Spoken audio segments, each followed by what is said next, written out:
Welcome to Getting Started with Articulate Storyline 360 on Karina's Learning Corner. I'm your host, Karina. In today's episode, you'll learn how to work with Storyline 360 in StoryView. Let's get started. When you first launch a Storyline 360 session, it opens to StoryView by default. Even when working in Slide View, you always have the ability to toggle to StoryView at any time throughout your workflow, simply by clicking the StoryView tab in the upper left-hand corner. So what's the deal with StoryView and scenes and all that anyway? I like to think of StoryView as my bird's eye view of an e-learning project. This is where I tell Storyline how to manage the overall flow and global project properties, which includes managing, adding, and deleting scenes, rearranging the order of slides that appear in scenes, and managing properties at the project level. The remainder of this tutorial will demonstrate some of the most common ways you can work with scenes in StoryView. One of the first tasks to complete or pay attention to is setting the starting scene. The starting scene is the first scene Storyline plays to viewers upon project publication.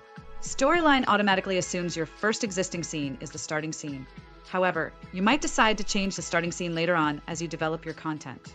The starting scene is identified with a small red flag next to its title. You can change the starting scene by selecting another scene. Then navigate to Home, Starting Scene, and click the option. The red flag appears on the newly defined starting scene. You can also add new scenes by navigating to Home, New Scene, and clicking on the option. A new untitled scene appears in StoryView. If you don't necessarily love the name Untitled Scene, I know I don't, you can rename it to a more descriptive title. Simply double-click the scene to enable the field. Once the text field is in editing mode, type the new name and press Enter on your keyboard. You have the option to reorder scenes in the desired sequence. To do so, navigate to Home Index and click the drop-down arrow. Select the number of the scene that you wish to reorder, and the sequence instantly changes. Pro tips: changing a scene to a starting scene changes its index number to 1.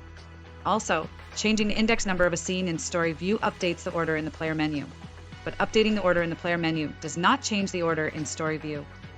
Just like you can add scenes, you can also remove scenes that are no longer needed. To do so, simply right-click on a scene and select Delete. In the Delete Slide dialog box, select Yes to indicate you are sure. Sometimes working on these e-learning projects result in what I like to call scene creep, in essence, really long scenes. That's where collapsing scenes come in handy. Simply click the triangle in the upper right corner of a scene to truncate the slide thumbnails. Of course, clicking the triangle again re-expands the scene. The final StoryView feature that we'll review today is moving slides between scenes. That's right, you can move slides from one scene to another to better organize content and change navigation.